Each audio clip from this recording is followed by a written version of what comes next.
Radio Lab Chile, la revolución de los emprendedores. Muy buenos días a todos los radioescuchas y radiovidentes de Radio Lab Chile. Estamos una vez más en el programa Diálogos Laborales, que les habla Luis René López, abogado. Y el día de hoy tenemos un invitado muy importante como es Esteban Maturana, médico de profesión, pero un hombre que ha estado ligado a la dirigencia de la salud por muchos años. Lo hemos visto muchas veces combativamente en las calles, abogando por una salud pública digna y de calidad. Así que para nosotros es un gran honor tenerlos en Diálogos Laborales. Muy bienvenido, Esteban, muchas gracias por venir. Y quiero contar una pequeña anécdota antes de presentarte. Yo iba caminando por la corte, le pregunté: ¿te gustaría participar de Diálogos Laborales? Claro, sin ningún problema, sin ningún tapujo. Inmediatamente aceptó la invitación. Así que muy agradecido también de que hayas venido a este humilde espacio radial, que es una plataforma online, pero que no deja de ser porque además se transmite por Facebook Live, se transmite por YouTube, se transmite por Spotify, etcétera. Queda ahí el podcast dando vuelta 1000 veces. Y bueno, un gran invitado. Muchas gracias por venir. Un gusto estar con ustedes, siempre disponible a conversar y sobre todo en este momento que lo que más necesita Chile es conversar. Así es. El diálogo se hace importante y necesario siempre. Partamos inmediatamente, Esteban. Cuando empezó la crisis social actual, bueno, uno de los primeros gremios en adherir fue la salud, en participar de las acciones de protesta en nuestro país. Y te quiero preguntar cuáles siguen siendo las deficiencias, cuáles siguen siendo las problemáticas que siguen afectando a la salud pública en Chile y que cada día se ven más deterioradas, con menos hospitales, más atochados y con gente que sigue sufriendo el malestar y el bienestar que debiera tener la salud de fondo, digamos.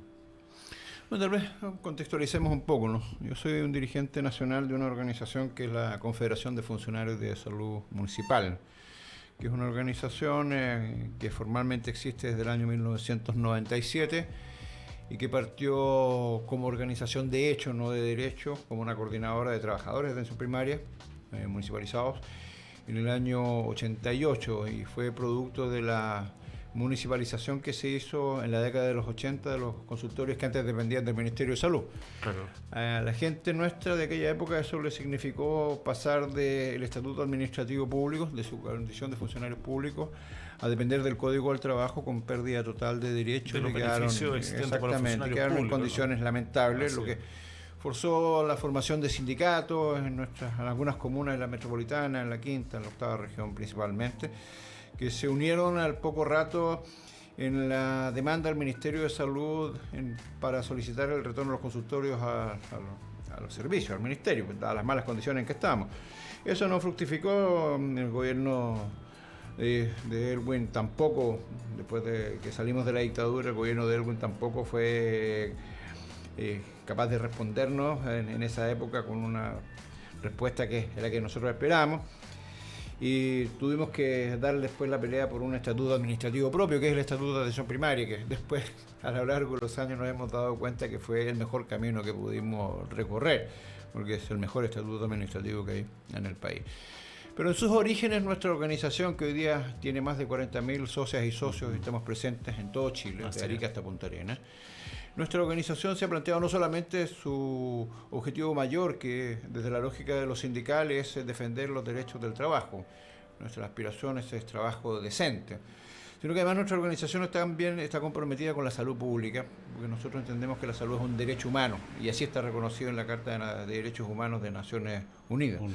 Al igual que la educación, al igual que el derecho a una pensión digna, a una vivienda digna, la salud es un derecho humano esencial.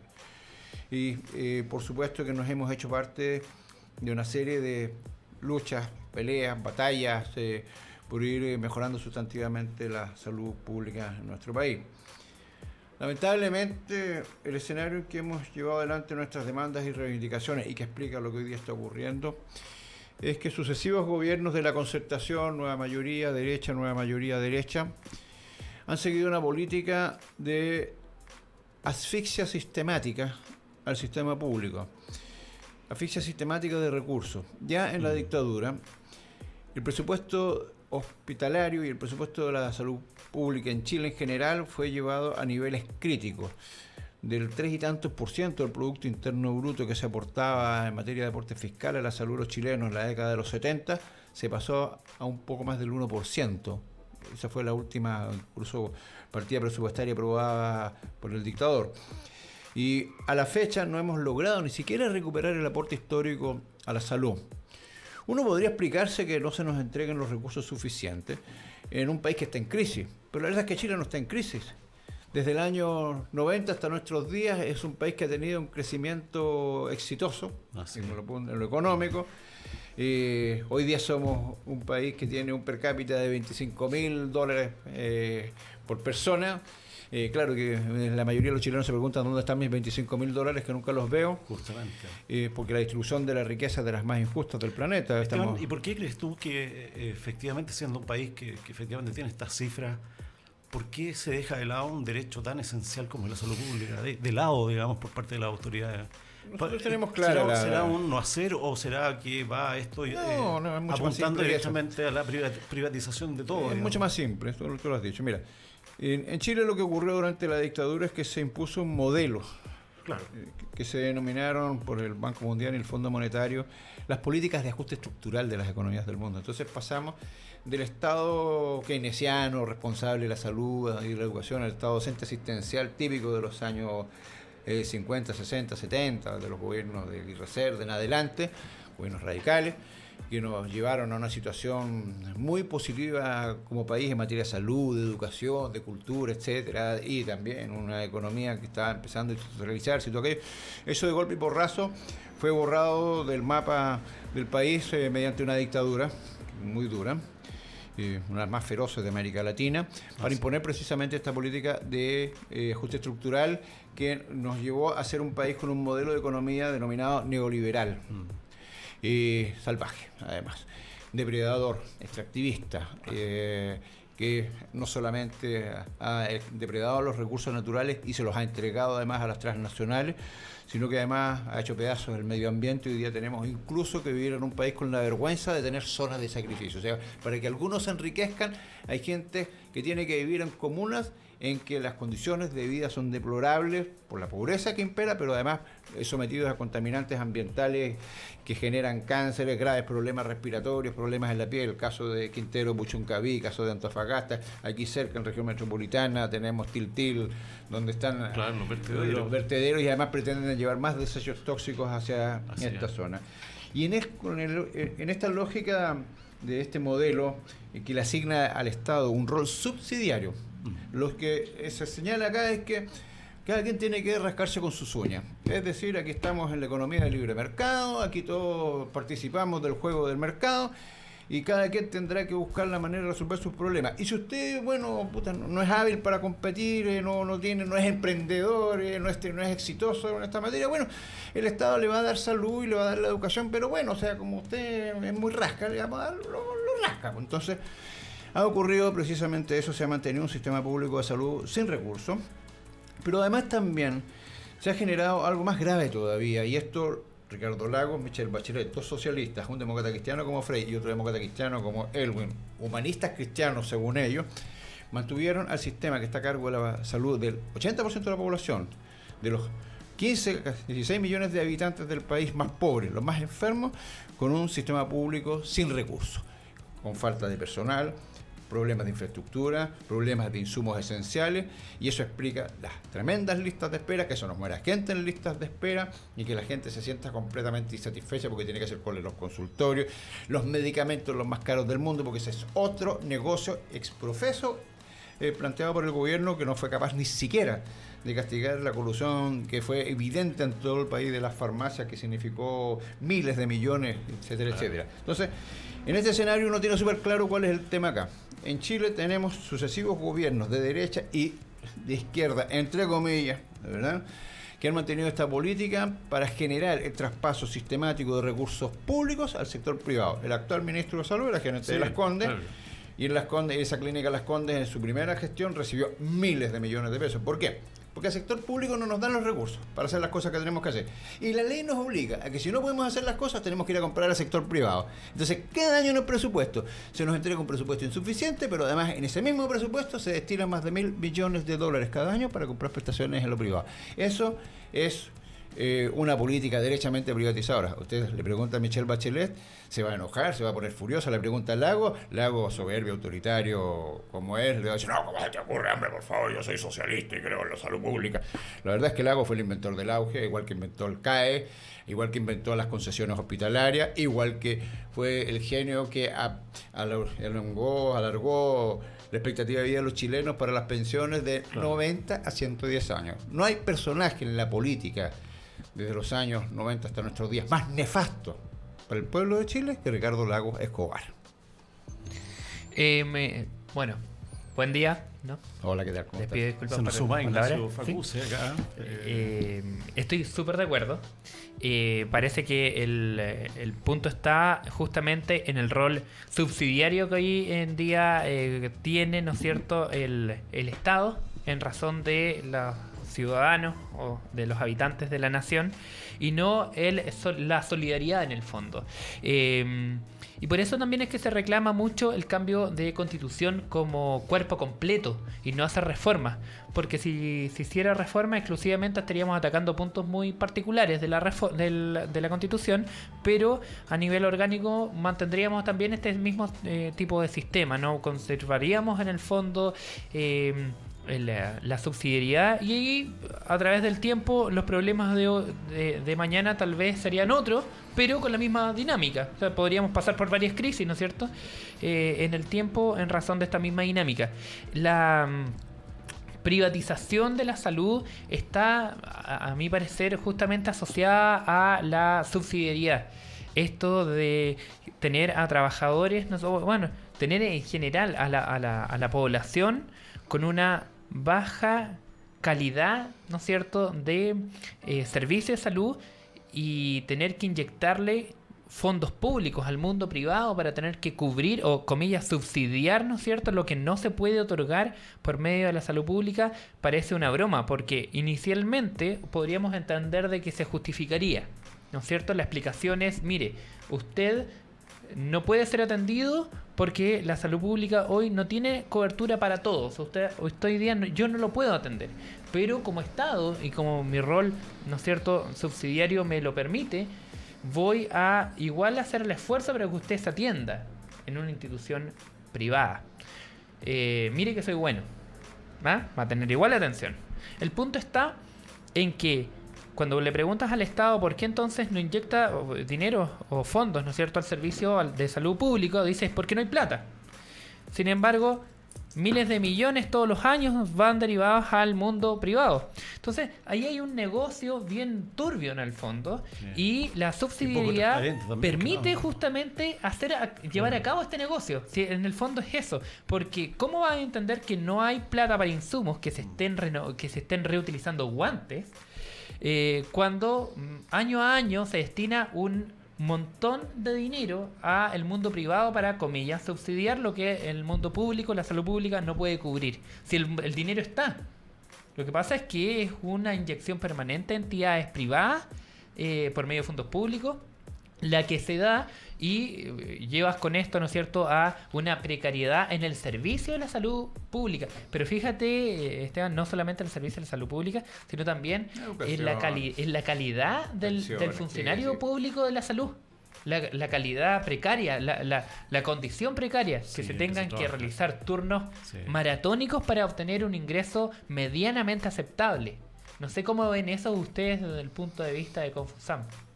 Bueno, efectivamente, una de las condiciones en que nuestra gente hace sus labores es precisamente bajo una presión asistencial intensa, permanente, con sueldo que en el modelo consumista, competitivo, individualista que tenemos, nos permite tener lo que se considera hoy una vida digna de acuerdo a los parámetros, es decir, tener un auto, tener una casa, tener un celular, tener una pantalla plana en la casa, y tener una tarjeta de crédito de cualquiera de las empresas del retail o de algún banco.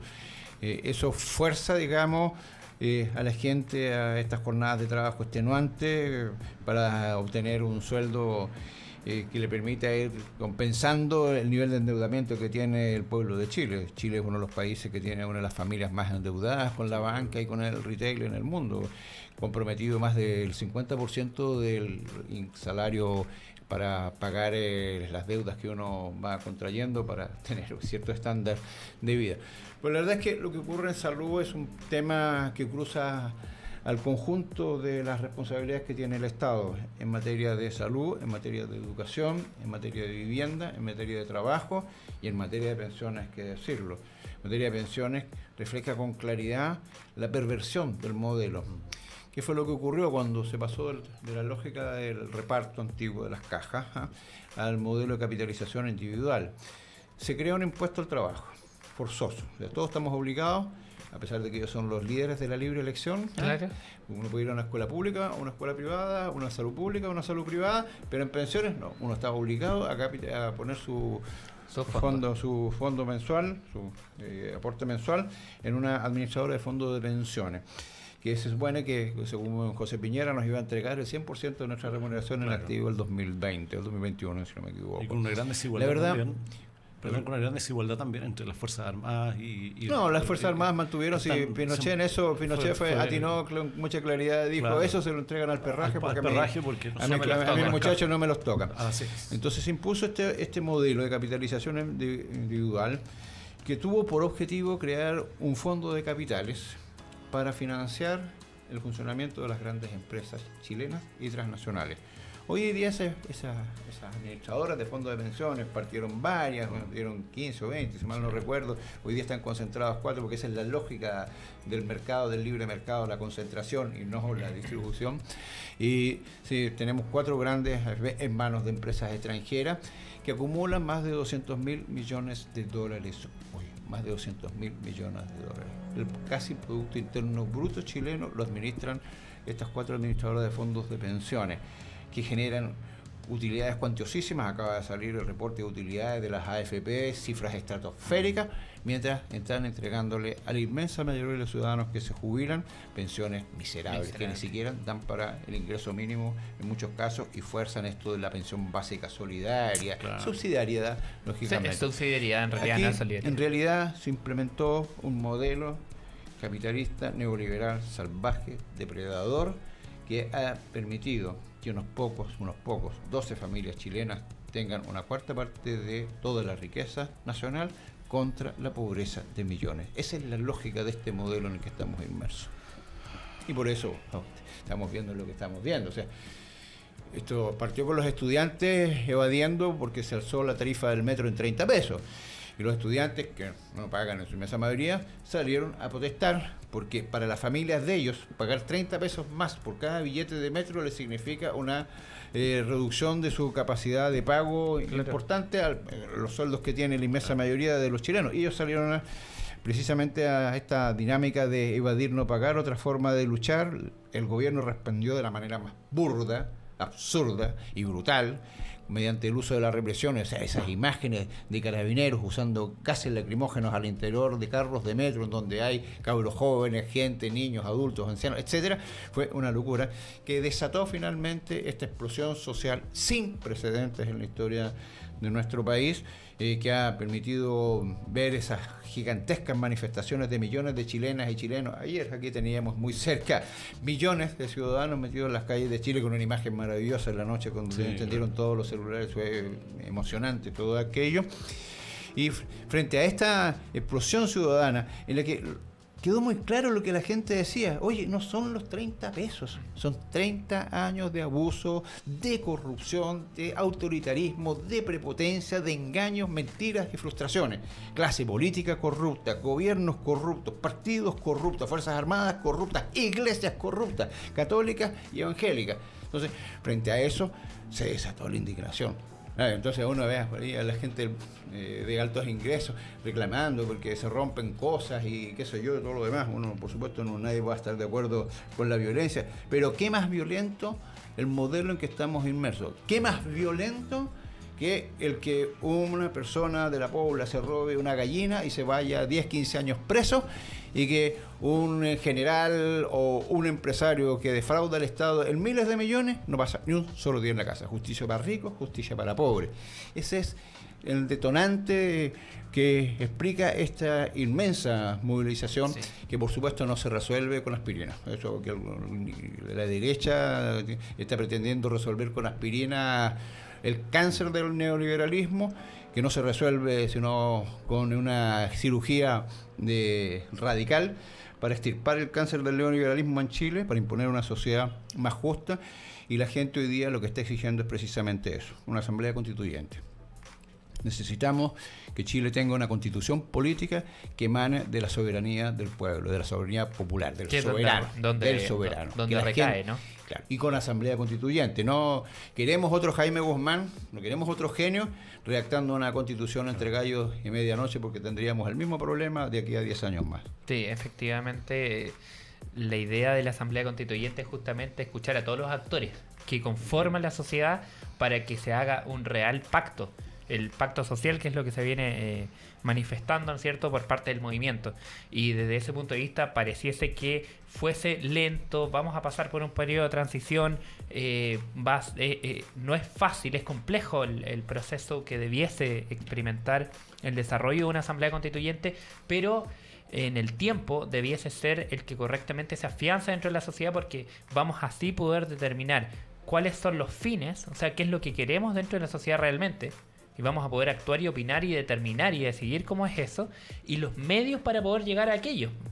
Y no algo impositivo que se redactó entre determinadas personas, pero sobre todo con un sesgo económico, porque lo que se trató aquí fue de dar un perfil exclusivamente económico a la constitución política, para que después llegáramos a lo que hoy pasa, ¿no es cierto? Un descontento, un malestar generalizado, producto de abusos derivados de un sistema neoliberal. Claro, o sea, yo te pongo el caso muy cercano a una tía, ponte tú, que se tuvo que hacer una transfusión porque tenía un cáncer.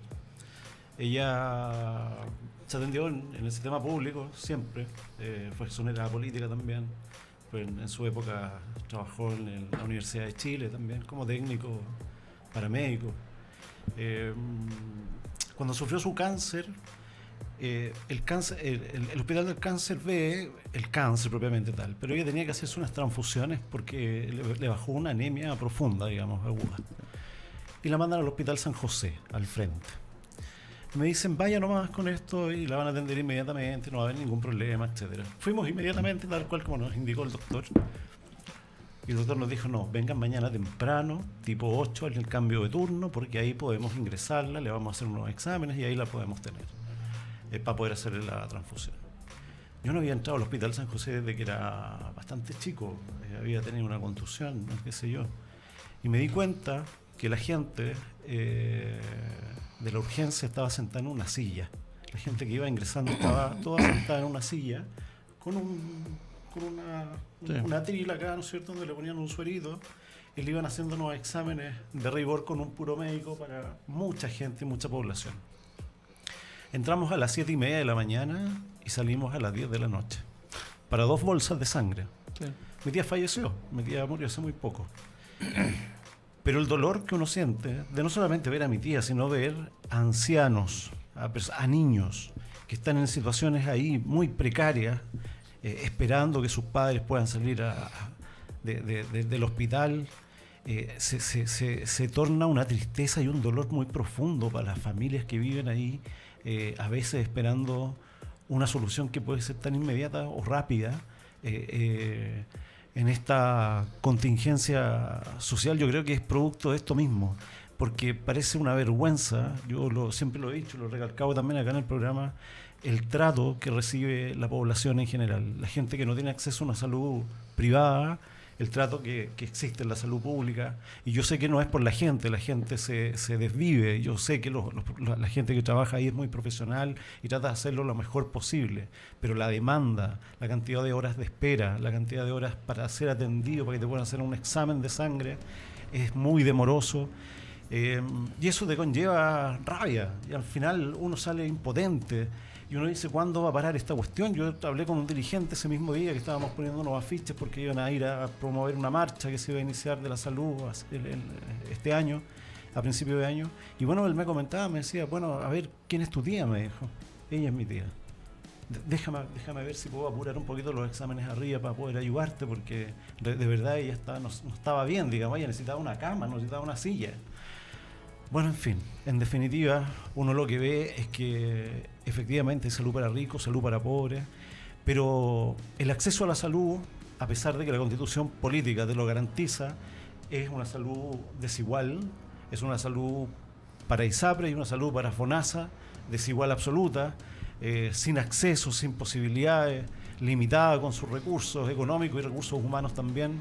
Entonces, yo creo que ese descontento social también, y viene por supuesto con una cosa tan básica como el acceso a la salud, que es un tema importante, ¿no, Ignacio? Porque absolutamente. Cuando tú tienes derecho al acceso a la salud, acceso a la educación, acceso a la justicia o lo que sea, el Estado aquí se lava las manos simplemente y no aparece. Yo, ¿a quién voy a responsabilizar de la muerte? Ponte tú, en este caso. Claro. ¿A quién? O sea, si usted quería que prolongara la vida de su tía, debió haberla llevado a la clínica alemana y haberla llevado a la clínica no sé cuánto para que pudiera haber sido más atendida con más probidad. Pero en realidad el esfuerzo que se hace es tremendo. Y yo me saco el sombrero de la gente que trabaja en el área de la salud pública, porque efectivamente es un esfuerzo tremendo para la población. Por eso a mí me da mucha impotencia también cuando ellos sufren también la violencia que se sufre dentro de los hospitales, porque hay menos médicos que también han tomado la decisión de irse de la salud pública a la salud privada. Sí, pero ¿sabes qué? Ahí también pasa otra figura, que es que no se crean puestos, no se crean cargos. No se crean cargos, habla de claro, que en el mundo de la salud pública faltan especialistas. Pero fíjate que faltan especialistas porque no se han creado cargos para que los especialistas ocupen esos puestos. Y en el mundo de la salud privada, por supuesto, que encuentras especialistas de todo tipo, de toda índole, y te van a atender de la mejor forma, ¿no? De forma estupenda, porque finalmente está todo radicado en qué, en cuanto a lo que tú vas a pagar, relación, ¿no es cierto?, con el servicio que te van a otorgar. Yo tengo así una pregunta que hacerte, que de hecho es una pregunta que realiza Rodrigo Enríquez. Rodrigo Enríquez nos menciona que la pregunta estaba sujeta a esto de los cabildos, los colectivos que se han creado para conversar, y en el fondo me menciona que él considera, que yo también pienso lo mismo, que parece que hemos vuelto a pensar más en colectivo que de forma individual, ¿no es cierto? Este individualismo que también es bien propio del sistema en el que actualmente estamos insertos. Y me pregunta si tú estimas que el individualismo y la falta de conciencia social es el mayor triunfo del neoliberalismo económico. Esa es la pregunta directa que te hace. Yo tengo 65 años de edad y para el golpe de Estado tenía 18 años. Conocí el Chile previo a la dictadura, el Chile de los barrios en que la gente compartía en las tardes, abrían las puertas de sus casas, salíamos a tomar once, jugábamos a la pelota en las canchas de los barrios. Era un Chile en que los viejos eran respetados, queridos, cuidados, ¿no? Eran la reserva moral de la sociedad, la sabiduría, la inteligencia. Efectivamente, la dictadura no solamente impuso en Chile un modelo económico neoliberal. Lo más grave desde mi perspectiva en la dictadura no fue eso. Lo más grave que impuso la dictadura fue un cambio en la matriz cultural de nuestro país. Pasamos de esa sociedad de lo colectivo, de formar sindicatos, de tener juntas de vecinos, etcétera, al Chile de los individuos, al Chile de cada quien defendiendo su metro cuadrado. Hoy día los viejos son una carga y los viejos hay que tirarlos a las fundaciones, ¿no? Deshacerse de ellos, porque además reciben pensiones miserables. Entonces los mandamos a una fundación, lo vamos a ver una vez al mes justo cuando va a cobrar su pensión, si es que tiene alguna pensión. Y evidentemente eso es absolutamente funcional al modelo económico imperante. En el mundo de los sindicatos tenemos ese permanente dolor de cabeza de un gobierno y empresarios que quieren imponer la lógica de que cada quien debe ser capaz de negociar por sí mismo sus propias condiciones de trabajo, siendo que frente a un empresario como los empresarios con esta mentalidad medieval, explotadora y esclavista que tiene la inmensa mayoría de los empresarios chilenos, es imposible negociar en lo individual. Si tú no eres capaz de golpear al empresario donde lo duele, que es su bolsillo, mediante el mecanismo de la huelga, el empresario nunca va a ceder y nunca lo ha hecho. Y por ahí alguien inventó la política del chorreo en el modelo económico neoliberal, Friedman y su Chicago Boys. La verdad es que eso es una mentira. No hay capacidad de satisfacer nunca a los ricos. Los ricos, mientras más plata tienen, más plata quieren. Sino que lo diga Luxis, que lo diga Polman, que lo diga Piñera, que lo digan todos nuestros súper ricos en Chile, un país que pesa en la economía mundial el 0,3% del Producto Bruto Mundial, y sin embargo tenemos a 10 chilenas y chilenos entre las personas más ricas del mundo. La verdad, eso da cuenta del modelo económico salvaje sustentado precisamente en esta lógica en el individualismo. Pero sí, como tú lo señalabas, y a nosotros nos ha tocado escucharlo reiteradamente, Chile despertó, eso es real, lo hemos vivido en las calles. La gente que está en las calles, la gente de la pobla, la gente joven también, los ancianos.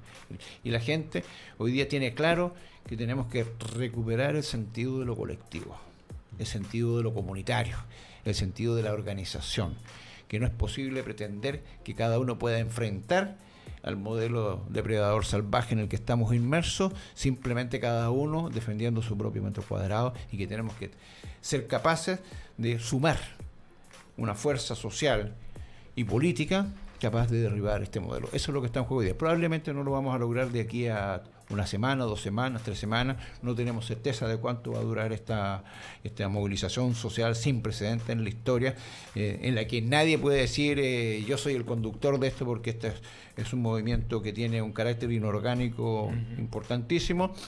Pero obviamente es claro que Chile no es lo mismo antes del 18 de octubre y después del 18 de octubre. Chile cambió. Esperamos, por supuesto, que este cambio sea para mejor. Ya hemos visto que incluso hasta Mario Desbordes está hoy día convencido de la necesidad de una nueva constitución política del Estado, lo está planteando.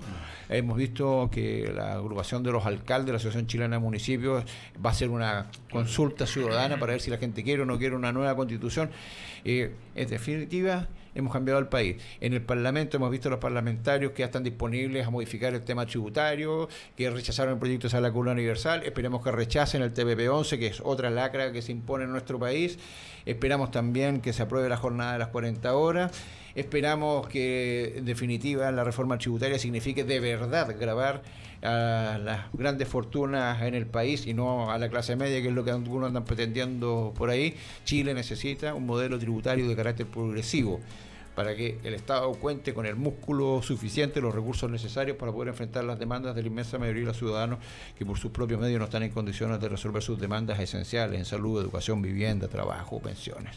Fíjate que, de hecho, el tema individual y colectivo, que es el que mencionas, es tan claro en el movimiento y se da un poco natural, o no un poco, sea bastante natural, pero también demuestra de la necesidad de que debe ser así, que una de las consignas es estamos unidos. Y cuando han habido ciertos intentos por fraccionar el movimiento, también el mismo movimiento, las personas, ¿no es cierto?, lo comparten por redes sociales. Y lo que señalan finalmente es están intentando quebrarnos por dentro, sí, pero nosotros estamos unidos. Y justamente hace referencia a eso, al colectivo, al movimiento grupal por sobre el individualismo. Fíjate que es bien interesante, porque si el movimiento parte con esta fuerza colectiva, es como un puntapié inicial a este cambio estructural de individualismo, porque parte justamente en colectivo, parte como un grupo, ¿no es cierto?, que dice y manifiesta que estamos unidos y que ya no queremos más, y como grupo vamos a cambiar esto.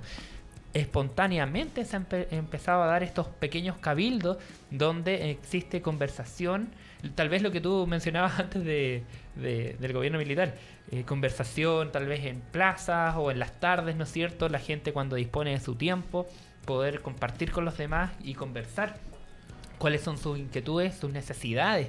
Nos Eso- conocíamos, todos nos conocíamos en los barrios. Hoy día ni pero- siquiera en los edificios nos conocemos. Claro, nos conocemos, empezamos a saber cómo se llama el vecino. O sea, desde cuestiones tan elementales como esa. Así es. Bueno, ojalá que este despertar también sea cultural, individual, que los jóvenes tomen esta bandera de lucha y que efectivamente el día de mañana no tengan que sufrir esto, los que, bueno, yo nací en democracia, pero me crié en dictadura, digamos. Soy del 73. Entonces, vivimos muy represivos en esa época, con muy poco acceso a la educación y a la salud también, que eran cosas básicas y elementales. Pero te quiero preguntar, claro, una de las demandas es que, claro, la constitución política puede ser un tema de fondo, estructural, un modelo neoliberal como el que mantenemos, y que yo lo que visualizo es que efectivamente no existe voluntad política de parte de muchos sectores de no querer cambiar la estructura, ¿no es cierto?, de cambiar la estructura. Esta agenda social de Piñera o los avances que son meras aspirinas que en definitiva ni siquiera alcanza una aspirina, yo creo. Son demasiado nefastos, demasiado pequeños, casi estos cambios de gabinete, estas señales políticas no revierten en una situación que uno quiere o lo que la gente en este momento está exigiendo.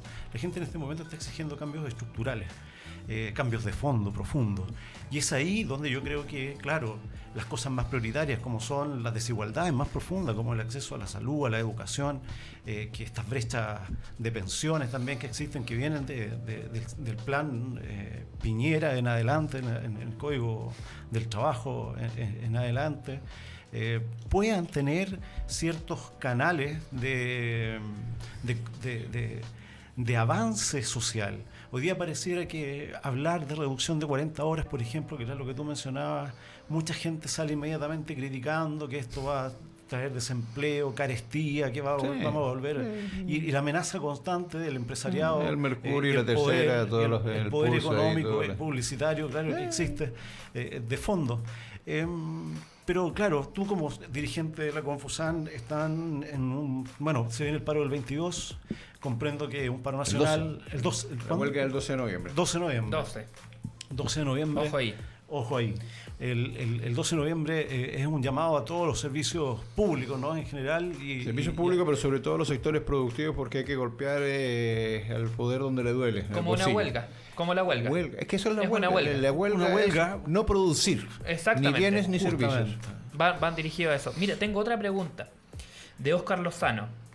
Me dice, si todos los políticos son responsables del descontento general de la población, ¿hay alguna responsabilidad de los dirigentes sindicales? Gremios también, por supuesto, porque el dirigente sindical sabemos que está en el mundo público, pero en general, el mundo público y privado. La pregunta es si también consideras que hay responsabilidad por parte de los dirigentes sindicales o gremiales, en especial de aquellos que llevan la misma cantidad de tiempo que aquellos que dirigen el país en general, o que aquellos que están en el Congreso, o sea, los más antiguos. Efectivamente, yo soy uno de esos antiguos, obviamente, pero eso es una opción. Claro, una opción personal, al igual que cuando uno opta, qué sé yo, por ser cura, por ejemplo, eso es una opción personal. Claro. ¿Hay dirigentes sindicales y dirigentes sindicales? ¿Hay dirigentes sindicales corruptos? Sí, los hay. Pero también hay dirigentes sindicales que han estado toda una vida jugándose el pellejo por construir una sociedad distinta, por avanzar a lo menos en los espacios que cada uno ha podido avanzar, por recuperar derechos sociales esenciales.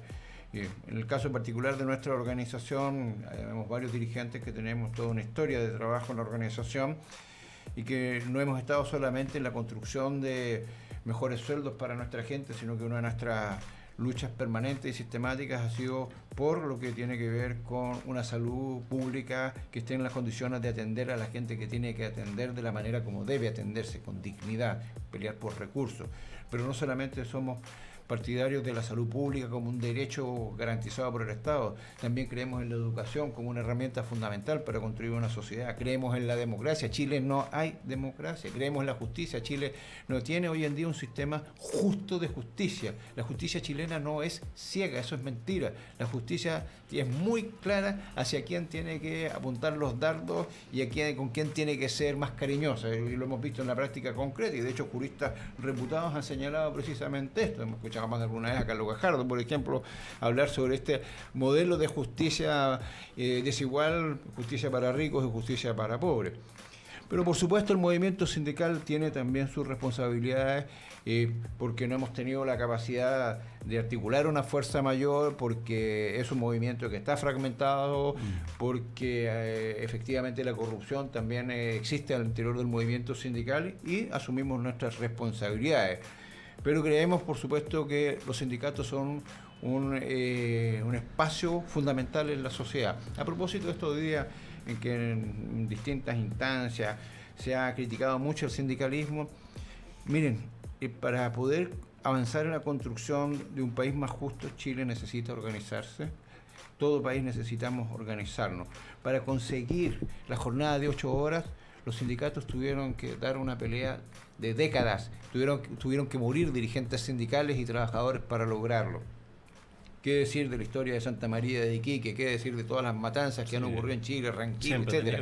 O sea, los sindicatos son un elemento fundamental a la construcción de una sociedad más justa, pero lo que también es importante que cada trabajador, a propósito del individualismo del que estábamos hablando, cada trabajador entienda que para poder defender sus derechos y su dignidad debe sindicalizarse y exigir sindicatos poderosos, sindicatos unitarios, sindicatos democráticos, sindicatos transparentes, sindicatos en que además los dirigentes estemos sometidos permanentemente al control social por parte de nuestra base y que así como nos eligen también pueden revocarnos nuestros mandatos. Ese es el sindicalismo en el que nosotros creemos y el que queremos que ojalá se construya en Chile, porque Chile necesita una fuerza social y política que esté a la altura de enfrentar el desafío de contraponer los intereses de las mayorías con los intereses de un pequeño grupo que se apropió del control del Estado, de la Iglesia y del poder militar, etcétera. Sí, fíjate que yo creo que también va un poco de la mano esto de el bajo porcentaje de sindicalismo en Chile en el tema individualista. O sea, las herencias nefastas de la dictadura, se nos hicieron pedazos. Voy a retomar un punto que todavía has tratado, que es cultural. Probablemente se perdió esta cultura del sindicato, de lo colectivo, o más que el sindicato, se perdió esa cultura de lo colectivo. Y llevamos, porque son más de 30 años, llevamos 30 años más todo el periodo truncado. 47 años, te fijas, en total de año a año, día a día, se iba perdiendo el colectivo y se iba haciendo el chileno más individualista. Entonces, hoy en día no se lleva tal vez a cabo la labor sindical, o sobre todo en el nacimiento de la comillas democracia en los 90, no se llevaba tan al dedillo como correspondía. No por falta de, sino por justamente el individualismo. Pero también me da la impresión que tiene un buen camino a futuro el movimiento sindical y gremial. El mundo está se encamina. Un proceso de reversión, porque el problema de Chile no solamente fue un problema en Chile, a nivel mundial. De hecho, en Estados Unidos tenemos cifras que son muy alentadoras respecto de la recuperación del sindicalismo, y para más un sindicalismo sociopolítico, no solamente un sindicalismo sustentado en la lógica de lo más economicista, sino un sindicalismo que esté comprometido no solamente con un trabajo decente, sino que esté comprometido con la democracia, con la justicia social. Esteban, yo te quería preguntar, ¿tú crees que es posible, aprovechando esta crisis, que el sindicalismo básicamente en Chile pueda caminar hacia una estructura ramal? Está obligado. Está obligado, tenemos esa obligación. Tenemos que tener claridad absoluta, y en Chile ya existió la negociación por rama. Ahora, nosotros tenemos como sector público una característica que nos diferencia del resto del mundo privado, de los sindicatos del sector privado. En Chile la única negociación ramal que existe es la de los servicios públicos. Somos trabajadores de servicios públicos, no tenemos derecho a negociación colectiva ni a huelga, pero todos los años negociamos con el gobierno el reajuste del sector público, y todos los años le hacemos huelga al gobierno, y nosotros como organización le hemos hecho huelgas estúpidos y parejos a cada uno de los gobiernos, sean de izquierda o derecha. Tenemos que avanzar hacia la construcción de un nuevo sindicalismo, un sindicalismo autónomo, este vínculo entre partidos políticos históricos que existió y que tuvo su razón de ser en algún momento de la historia del país, hoy día está superado. Y por supuesto Confusam también en eso también puede aportar su propia experiencia. Nosotros hemos construido una organización sindical en que somos representantes del equipo de salud, no de un estamento, no somos representantes de los médicos o del que cuida los autos, Claro. o de la enfermera o de la matrona o del técnico paramédico. Somos representantes de todo el equipo de salud, y esta condición de un sindicato pluriestamental, democrático, porque nuestras decisiones se toman por el juego de mayorías y minorías, y además de eso la autonomía de nuestra organización son los elementos claves que nos han permitido construir un sindicato que partió con 7 federaciones, 5.000 asociados, a ser una organización con 25 federaciones en todo Chile y más de 40.000 trabajadores afiliados. ¿Cuáles son los bastiones que hoy Confusam y el sector de la salud pública reclaman como cambio? El cambio fundamental tiene que ver con el tema de los recursos y también con el modelo de financiamiento de la salud. El tema en de el los caso recursos, particular del per cápita, por ejemplo, municipal, nosotros estamos reclamando un incremento del valor actual del per cápita, que está en 6.700, ahora están proponiendo 7.040 pesos. Pero eso es claramente insuficiente. Los estudios del propio ministerio hablan de que ya el per cápita debería estar en 9.000. El per cápita es un valor que se paga a cada municipio por persona inscrita mensualmente en cada establecimiento. ¿Ya? Ese per cápita además se corrige por pobreza y por ruralidad. Pero los indexadores que mejoran el per cápita de verdad no dan cuenta ni de la pobreza ni de la ruralidad, y es otro cambio que hay que hacer. Y en el caso de los hospitales, a los hospitales se sigue una lógica de pago, uno por presupuestos históricos. El presupuesto histórico que era un absurdo, porque resulta que el Servicio de Salud Oriente tenía más presupuesto que el Servicio de Salud Occidente, que está en la zona poniente, tiene mucha más población más dañada que el Oriente. Pero además ahora se está haciendo lo que se denomina el modelo de pago por prestaciones valoradas. Y eso significa que el ministerio define que una determinada prestación, supongamos una apendicectomía, si alguien se forma del apéndice, hay que cortarle el apéndice, operarlo. Eso es un paquete de prestaciones que tiene, según el Ministerio de Salud, un determinado costo, y se le paga a todos los hospitales ese costo, pero ese paquete está, primero, subvalorado, y segundo, no es lo mismo una apendicectomía en el Hospital Barros Luco, Trudeau de Santiago, que en Punta Arenas, por mencionarlo. Entonces, con esto se ha mantenido esta lógica de asfixia permanente al sistema público, de escasez de recursos sistemática, y que ha dado paso a este traspaso permanente de recursos públicos a privados. Y a propósito de las aspirinas, una de las aspirinas es precisamente este seguro catastrófico, Efectivamente. que es nuevamente una burla.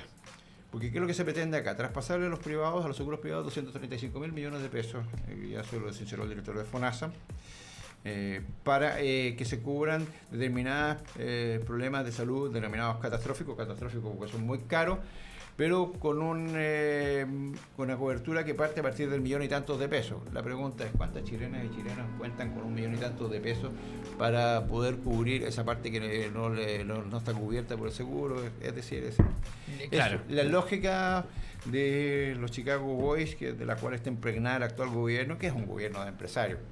A propósito de este gobierno de empresarios, uno de los dramas que tiene Chile hoy en día es el tema del agua. Un saludo a Rodrigo Mondaca, que fue el premio precisamente en Alemania y en Francia, por su lucha allá en Petorca por el agua. Bueno, tenemos ministros en ese gabinete que son dueños de derechos de agua. Claro. Porque en Chile el agua, los derechos de agua se privatizaron, se los regalaron a Walker, uno de los ministros, le regalaron derechos de agua. Y ya escuchamos el otro día a uno de estos poseedores de derechos de agua que hablaba, ya si quieren que yo devuelva los derechos de agua me tienen que pagar no sé cuántos millones de pesos por cada litro de agua que tengo yo derecho. O sea, una locura. Lo que adquirió gratuitamente. O sea, es una desfachatez de proporciones. O sea, eso ya es una piratería salvaje impresionante. Y ese es el gobierno que tenemos, y contra eso es que la sociedad ha reaccionado. Nosotros tenemos esperanza de que esto continúe. O sea, obviamente no es posible mantener este nivel de movilización por meses. Tiempo, claro. Por supuesto, eso lo tenemos todo claro. Pero lo importante es que de aquí surgió la construcción de las bases de un Chile distinto. Y la gente nos va a aceptar que se le resuelva el drama de estos 30 años en que hemos estado sometidos a este régimen de explotación salvaje con aspirina. La gente quiere un Chile justo, y esa es la demanda que hemos construido en el pliego de Chile. Eso parte con la Constitución, el Pacto Social y algo muy importante, que no lo hemos hablado acá. juicio y castigo a los culpables de las graves violaciones a derechos humanos, de delitos de lesa humanidad. Tenemos, parece ser, hay algunas cifras que hablan de más de 40 muertos ya, creo que se han reconocido 20 y tantos, si no me equivoco, pero tenemos casi 200 personas que han perdido el ojo por el uso de perdigones. Tenemos miles de detenidos, tenemos gente que ha sido torturada, violada. Hay imágenes de carabineros agarrando a palo a gente que está en el suelo, disparando al cuerpo, o otro carabinero usando como escudo humano a un cabro joven ahí para dispararle a una... Eso tiene que, por supuesto, ser objeto de juicio y castigo. Piñera debe irse preso, él es el principal responsable de las graves violaciones a derechos humanos que están ocurriendo en nuestro país. Sí, son los caminos que se van a adoptar y la ciudadanía también los va a reclamar realmente. O sea, hay ánimo, hay ganas de hacer, hay ganas de reclamar, y lo que menos se ve es que se afloje el movimiento. Lógico, no se va a sostener en el tiempo porque es agotador, no puede estar 2, 3 años, pero lo que sí es que hay un cambio de mentalidad. Entonces ya se perdió esto del chileno medio calladito, sino más bien está un esto va a chileno seguir, con ganas, no tengan con duda, ganas esto de va a cambio. seguir. De hecho, yo creo que lo que vimos ayer en las calles de Santiago, y no solamente en Santiago, Fue multitudinario, fue tremendo. eso va a seguir. O sea, la gente no está disponible a quedarse tranquila en No. su casa. Será agotador, Y mientras no hayan cambios reales, estructurales realmente. La gente no está disponible a aceptar maquillajes a un modelo que ha sido completamente injusto, y que la gente está hoy en día exigiendo asamblea constituyente, pacto social, juicio, castigo a los responsables de violaciones de derechos ¿Qué te parece a humanos? ti que el gobierno se haga cargo de alguna manera a su bien de decir, nosotros estamos escuchando las demandas sociales? Cuando yo escucho a la vocera o escucho a la gente del gobierno decir eso, Y hay una frase peor que dice: pero tenemos buenas noticias. Y tú esperas, Claro, y tenemos- escuchas, y es una ridiculez. tenemos buenas noticias o estamos escuchando el clamor del pueblo. A mí me da un poco... Es una burla. Es una burla, ¿no? Es una burla. Es una burla porque en definitiva lo que la Que lo gente único quiere que hace es exacerbar más los son ánimos. los ánimos, justamente. Piñera ha dado Señales una de muestra, muy poco liderazgo, una muestra de de- una falta de capacidad Sí, política, de absoluto, responsabilidad política, un exceso de autoritarismo, prepotencia, pero que tiene que ver con su mentalidad de patrón de fondo. Él se cree dueño de Chile. Hay varios que están acá viviendo en la dehesa Las Condes que se sienten los dueños de Chile y que están muy molestos porque los peones, Están los haciendo patipelados, los lumpen, salieron a las calles a reclamar lo que en justicia les corresponde. Piñera no tiene capacidades. Piñera es el problema. Piñera no es la solución a este problema. Piñera es el problema. Es el problema. Es real. Luis. Bueno, han llegado varias preguntas en general, un poco para ilustrar a las personas que de alguna manera están preguntando. Por ejemplo, Pedro Leonardo está preguntando por los altos sueldos de los sindicalistas. Bueno, yo le puedo contestar abiertamente que los sueldos vienen ligados con la profesión o oficio que se desempeñan en los cargos públicos o cargos donde se desarrolla la actividad. Tal como un abogado en el Ministerio de Justicia gana 2 millones y tanto de pesos, perfectamente puede ser sindicalista. No hay una limitación en ese contexto. No tiene que ver con esa desigualdad. Lo que tiene que ver es algo más profundo, creo yo. La desigualdad pasa... sé para dónde va esa pregunta. Esa pregunta... En las redes sociales aparece el auto y qué sé yo, todas esas Claro, cosas. que fue Pero la verdad es que yo invito a todos que plantean aquello. Yo soy médico, un profesional. Y médico en Chile gana muchísimo más Sí. dedicándose a la profesión médica que siendo dirigente sindical. Así es. Y obviamente ustedes podrán comprender que si uno tiene un sueldo como el que uno tiene, por su condición de profesional del sector salud, uno puede perfectamente bien acceder a ciertos lujos que el común de la población no se los puede dar. Por supuesto, eso es parte de la realidad. Pero también le digo a esa misma gente que sería absurdo suponer que por el hecho de que uno tenga una determinada ideología se me acusa de comunista. Efectivamente, yo milité en el Partido Comunista, hace muchos años que no milito. Pero suponer que por el hecho de que uno es comunista, tiene que andar a pata pelada, muerto de hambre y vivir en una casa humilde con letrina sanitaria, es de una incapacidad patagona. O sea, nosotros no queremos un mundo de comunistas pobres muertos de hambre. Queremos un mundo en el que todos tengamos la opción de poder construir las mejores condiciones de vida posibles para nosotros, para nuestros hijos. Ese es el objetivo, ¿no? El objetivo no es acá como esta imagen burda que se construyó de que el comunismo más o menos todos íbamos a andar vestidos igual, todos íbamos a comer lo mismo, todos íbamos a... Eso es una estupidez que no tiene nada que ver con la realidad de lo que se pretende desde el mundo de lo que se denomina la izquierda. La izquierda quiere construir un mundo más justo, un mundo en el que todos tengamos la opción, la posibilidad de poder construir una vida digna para cada uno de nosotros. Así es, y así también comparto tus palabras en ese contexto. A mí me parece que hay dirigentes muy consecuentes que se toman esta tarea y se la han tomado durante mucho tiempo en las calles, estando con la gente que más necesita. Y en ese sentido yo te quiero felicitar también y agradecer tu presencia hoy día en Diálogos Laborales.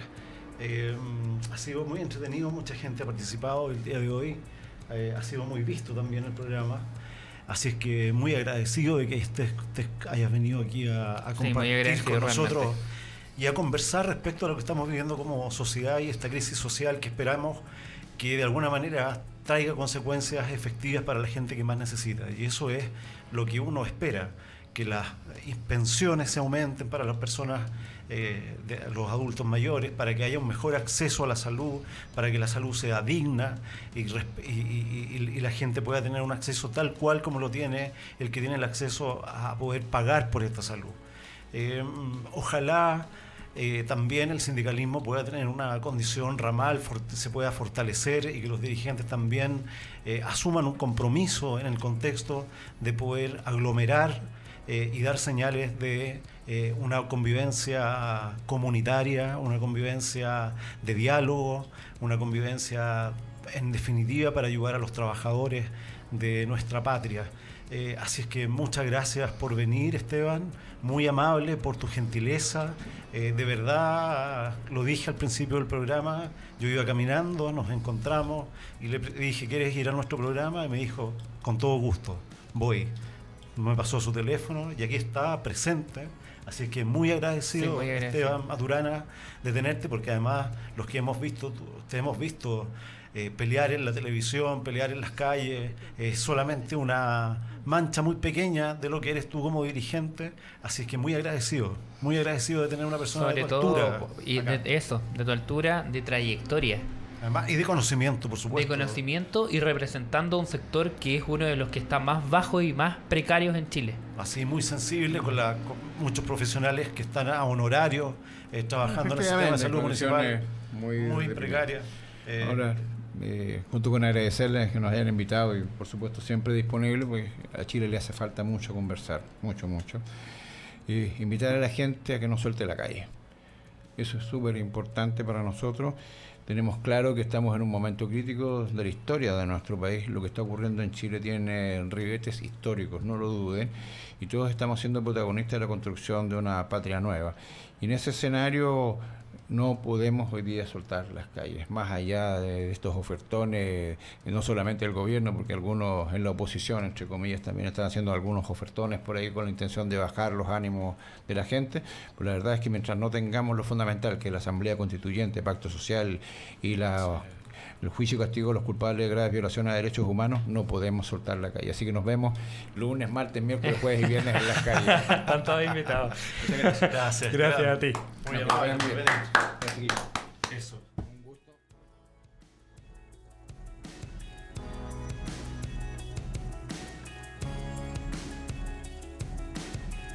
Somos lo que tu emprendimiento necesita.